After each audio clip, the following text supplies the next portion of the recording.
자, 지금 곳곳에서 대출 중단이 나오고 있습니다. 중도금 대출도 이번에 중단되었다는 이야기가 있는데, 작년부터 이런 상황이 계속 있었고, 앞으로 이 대출 중단 사태가 중도금에서 끝날 것이냐 더 커질 것이냐, 이런 부분을 봐야 되겠죠. 그래서 지금 보시면은, 자, 2022년 10월에 중도금 대출을 새마을금고부터 신협, 농협, 수협까지 공동대출, 집단대출, 공동대출, 공동집단대출, 이런 식으로 중단을 했었죠.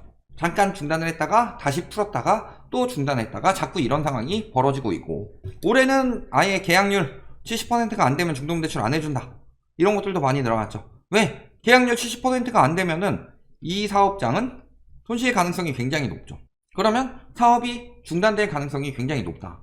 그러니까 중도금 대출이 안 나와서 중단이 되는 게 아니라 분양률이 낮아서 잘 안 되는데, 그래도 시장이 워낙 좋으니까 중간중간에 무순위 청약이나 선착순으로 분양을 받는다든가 이런 것들이 생길 수가 있는데, 그게 70%도 안 되면 가능성이 거의 없다, 이렇게 느낀다는 거죠.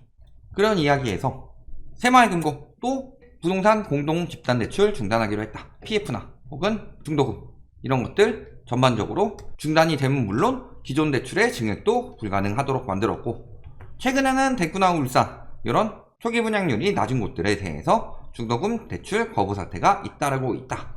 즉 대출 자체를 지금 은행에서 잘 안 해주려고 해요. 특히 중도금 대출이 중단된 곳 같은 경우는 신용성이 좀 떨어지는 곳이죠. 아, 여기가 수익을 내서 이자를 포함해서 원금을 돌려줄 수 있겠다, 이런 느낌이 아니라 여기 사업 빠그라질 수도 있겠는데, 이런 생각이 들면서 대출을 거부하는 곳들이 늘어나고 있다, 이런 상황이라는 거죠. 이유는 무엇 때문이에요? 미분양이 늘어나니까. 대구, 아산, 대전 이런 곳들에 대해서 잘 안 되고 있다는 거죠. 무조건 잘 될 거예요 해가지고 막상 들어가서 보니까 하하, 그런 건 안 되지, 대출을 안 해준다 라는 거죠. 그리고 지금 보면은 핀셋 대책으로 금융위기 막아야. 자, 문재인 정부 때 핀셋 대책 그렇게 욕을 많이 했죠. 그런데 핀셋 대책으로 막아라, 특별히 여기는 사업장은 특별히 대출해줄 수 있도록 해라 라고 하는데, 잘 생각해 봅시다. 결국에는 미입주까지 일어나고 있어요. 즉 미분양, 미입주까지 나게 됐을 때, 만약에 이게 1차적으로는 수분양자, 그 다음에 2차적으로는 건설사, 그리고 3차적으로는 은행까지 피해가 번지게 되죠. 이런 위험 사업장을 대책을 통해서 은행에게 빌려주도록 만든다 해서 만들어봤자 무슨 의미가 있냐. 그래가지고 만들어졌어요. 만들어져도 안 돼. 그 리스크를 은행이 안고 갔을 때 생기는 일에 대해서 생각을 해봐야 되겠죠. 특히 공실이 많이 늘어나고 있다. 일본 같은 경우도 아예 가마신도시 이런 데 개박살 났고, 중국 같은 경우도 지금 빈집이 1억 채가 넘는데요. 그냥 무턱대고 지어서 되는 일이 아니죠. 부동산 붐이 일어났을 때 무턱대고 지어가지고 분양을 받는데 거기에 못 들어가고 있는 사람들도 상당하고, 그래가지고 결국 만들어서 건설사는 돈 벌고 리스크는 은행이나 수분양자들이 지고, 이런 식으로 만들면은 그거야말로 금융위기를 불러일으키는 거 아니겠냐. 그리고 결정적으로 안 되는 이유는 미분양이 미입주까지 흘러갈 정도로 더럽게 안 된다는 거죠. 그러니까 미분양이 급증하면은 당연히 사업 중단 가능성이 높고, 미입주가 늘어나게 되면요 대출 연체 가능성이 높죠. 미입주라는 게 뭐예요? 중도금 갚고 잔금 대출 받아가지고 들어오는 게 입주인데, 이유가 첫 번째, 기존 주택 매각 지연 안 팔리니까 중도금 갚을 돈이 없죠. 그 다음에 세입자 미확보. 만약에 중도금 대출 갖고 돈이 충분히 많으면 괜찮은데 돈이 없으니까 안 되는 거죠. 그 다음에 잔금 대출 미확보. 잔금 대출이 안 된다는 것 자체가 잔금 대출 받아서 중도금 못 갚는 상황이라는 건데, 그러니까 그게 다 중도금 연체라는 소리예요. 수도권 아파트는 73.6%, 4명 중 1명이 못 들어가고 있다. 이거 자체가 뜻하는 바가 뭐예요? 대출 연체가 늘어나고 있다. 사업이 안 될 수도 있고 날아갈 수도 있고, 되더라도 대출이 연체될 가능성이 높아지고 있다. 은행은 최대한 대출을 안 내줘야 되는 상황이다.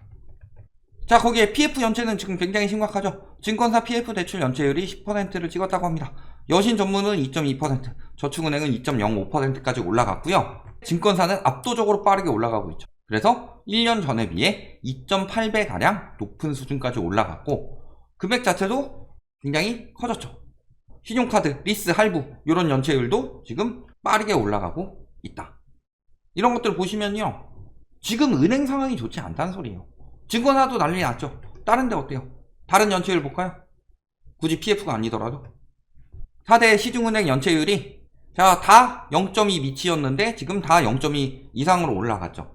아, 0.2%가 뭐가 높은 거냐, 0.2, 0.3%가 뭐가 높은 거냐, 이렇게 생각하실 수 있겠는데요. 지금 4대 시중은행의 연체율은 뺄 수 있는 거 다 빼고 안정적인 사람들만 계산했음에도 불구하고 이렇게 나왔다는 거죠. 그 다음에 카드사 연체율은 다 1%가 돌파했습니다.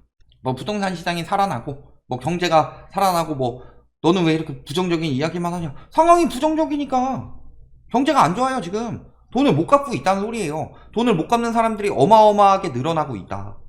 자, 그래도 1금융 카드사까지는 그렇다 치더라도, 자, 2금융권에서 보면은 이 카드사는 1% 돌파했는데 저축은행은 3.5에서 5.1%까지, 대부업체나 온라인 투자업체 이런 것들은 10%가 넘어갔다. 자, 그 다음에 중기 연체율 이런 거 보면은 지금 거의 2배 가까이 늘어난 곳들이 많죠. 1년 만에.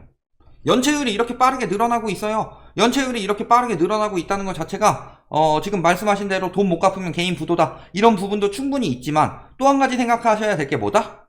은행이 받을 돈을 못 받고 있다. 요걸 보셔야 되겠죠. 이거를 좀 더 길게 봐서 요주의 여신이 뭐냐?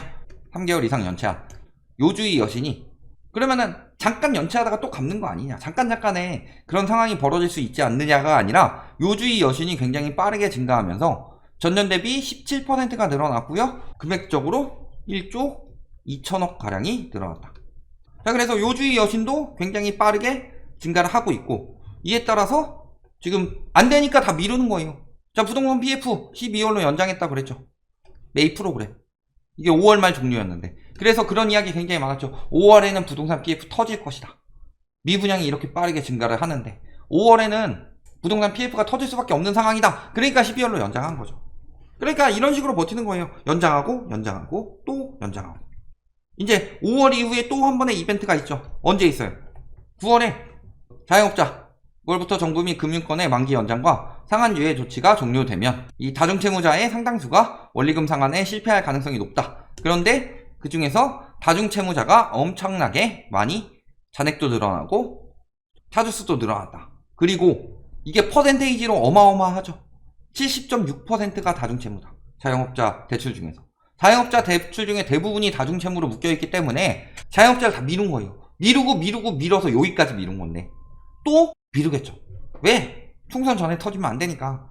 근데 안 터지고 미룬다고 해서 돼요? 지금 자영업자뿐만이 아니라 모든 연체율이 증가하고 있는데, 그래서 자영업자를 돕는 것도 이렇게 대출로 도와주면 안 된다고 그랬죠. 그때 저희가 한번 말씀을 드린 게, 자영업자를 돕기 위해서는 소비자들에게 여력을 만들어줘야 돼요. 그래서 저번에 문재인 정부 때 이거는 뭐 정부 편드는 게 아니에요. 몇 달 내에 쓸 수 있도록 지원금을 줬죠. 쓰지 않으면 소멸되도록. 그럼 그게 소비로 돌아가서 자영업자 수익으로 가고, 그러면 자영업자가 수익이 나니까 재료를 구입하면서 또 다른 자영업자들에게 이익을 주고, 또 건물주에게 임대료도 주고, 이렇게 되는데 지원 자체를 자영업자를 중심으로 지원을 때려버리면요, 이 돈 다 건물주한테 들어가고요, 이 건물주한테 들어간 돈 다시 은행으로 다 돌아와요. 뭐 돌아가는 게 없어요. 경제 상황이 그렇게 흘러갈 거고. 그러면서 부실이 커져서 지금 5대 은행에 대출 회수 못해서 떼인 돈이 4조가 넘어갔다고 합니다. 떼인 돈이 늘어나요. 내가 은행이라고 생각을 해봅시다. 내가 은행이라면 여기서 떼었어요? 그러면 어떻게 할 거예요?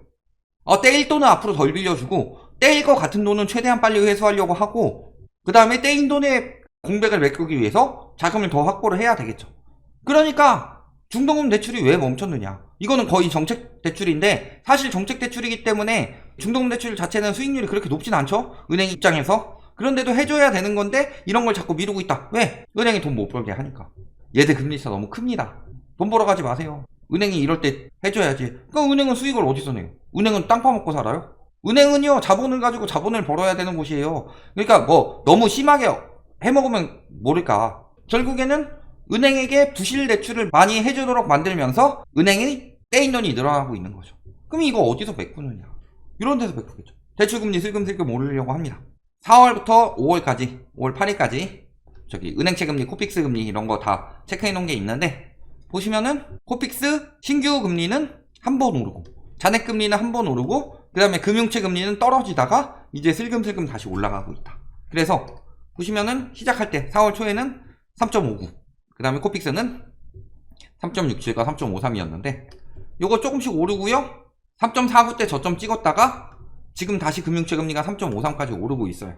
즉 금융채 금리가 올라간다는 것 자체가 자금 조달 비용이 늘어난다는 소리고, 자금 조달 비용이 늘어난다는 소리 자체가 대출 금리가 올라갈 수 있다는 소리죠. 그러니까 지금 정부에서 억지로 누르고 눌러서 예금 금리까지 눌러버리니까 이게 채권으로 이동해서 채권 금리를 눌렀는데 채권 금리가 다시 튀고 있다는 소리죠.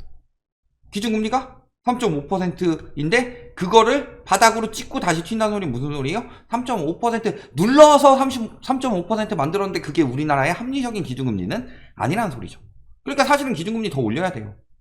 인제 대출금리가요, 가상금리는 지금 누를 수 있을 만큼 눌러놨어요. 가상금리는 거의 못 받고 있는 상황이고 누를 만큼 눌렀던 대출금리가 슬금슬금 다시 올라갈 수 있는 상황이다. 물론 아직 이게 반영되지는 않았지만 이후에는 어떻게 되겠어요? 원래 은행이 자금 여력이 부족하죠. 그러면 금융채 금리가 아까처럼 올라가게 되는 거죠. 은행이 자금 여력이 부족하면은 돈을 마련할 수 있는 방법은 예금, 유치, 대출, 회수, 채권, 발행, 이렇게 세 가지죠. 근데 예금 유치를 하려고 했더니 정부에서 유치하게 예금 금리를 눌러버렸죠. 그래서 예금 유치가 잘 안 돼. 대출 회수를 하려고 했더니 얘들 금리차 운운하면서 대출금리 못 올리게 만들어요. 그럼 방법은 채권 발행밖에 없다. 채권 발행을 하게 되면 어떻게 되죠? 채권 공급이 늘어나면서, 채권 공급이 늘어나면 당연히 채권 가격이 떨어지죠. 채권 가격이 떨어지면 채권 금리는 올라간다. 그러니까 금융채 금리가 올라갈 수밖에 없는 상황이다. 그러면 코픽스 금리가 올라가죠. 금융채 금리 올라가면서. 그러니까 금융채 금리 떨어지고 있는데도 코픽스 금리가 올라갔고, 앞으로 금융채 금리가 올라감에 따라서 코픽스 금리는 계속 올라갈 거다. 그러면 당연히 대출금리 상승으로 여파가 올 것이고, 앞으로 계속 이렇게 될 거예요.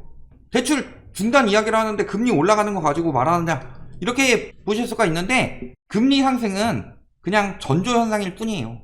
금리가 이제 누르고 눌렀어도 사실 예금금리를 눌렀기 때문에 채권으로 이동하는데도 불구하고 채권금리가 튀고 있다? 이게 굉장히 심각한 징조죠. 은행이 자금이 없다. 은행이 자금을 더 확보를 해야 된다. 이런 상황이죠. 그래서 앞으로 대출 중단이 커질 수밖에 없는 상황. 자, 상황을 봅시다. 정리해서 봤을 때 연체율이 늘어났죠? 그리고 부동산 PF 부실이 커져가고 있습니다. 점점 더 기울고 있죠. 자영업 부채 부실도 계속 커져가고 있는데 이거 다 밀어놓고만 있는 거지 해결되는 게 없죠. 그러면 은행에서 할 수 있는 조치가 뭐냐? 자금을 확보해야 되죠. 자금을 확보하는 방법은 금리를 인상하든가 아니면 신규 대출을 축소해야 되겠죠. 내가 이만큼 빌려줄 걸 덜 빌려줘서 그만큼 자금을 확보해야 된다. 이런 상황이 오는 거고, 여기서 더 심각해진다. 더 심각해지면 어떻게 되겠어요? 저희 예전에 한번 경고했었던 건데 아직 그 사태까지는 안 나갔죠. 왜냐면 정부에서 금리를 억지로 누르고 미루고 밀어가지고 티가 안 나게 해서 연체율이나 이런 것들이 겉보기 지표로는 크게 안 나오니까 아직까지는 그럴 상황이 아닌데, 이 사태가 점점 더 커져간다. 그러면 어떤 상황까지 벌어질 수 있다고 그랬어요? 은행에서 대출 회수가 들어갈 수 있다. 이런 것까지 말씀을 드렸죠. 아직까지는 자금 조달 비용 올라가면서 금리 조금 올라갈 기미, 인제 바닥 찍고 올라갈 기미가 보이는 정도. 그 다음에 또 한 가지는 대출을 중단하는 거, 위험한 것부터. 그러니까 위험한 사업장의 중도금 대출 중단, 혹은 위험한 그 은행권의 중도금 대출 중단. 여기까지 나왔는데 앞으로 대출 중단이 점점 더 큰 범위로 퍼져가든지, 아니면은 예를 들어 예전에는 한 50%까지는 빌려줬는데 상위 45%, 40%까지 대출을 차츰차츰 줄여간다든지, 여기서 더 심각하다, 은행권에서 자금이 도저히 마련이 안 된다 하면은 대출 회수까지 여러 방면으로 벌어질 수 있다. 그런 것들이 이미 시작되었다.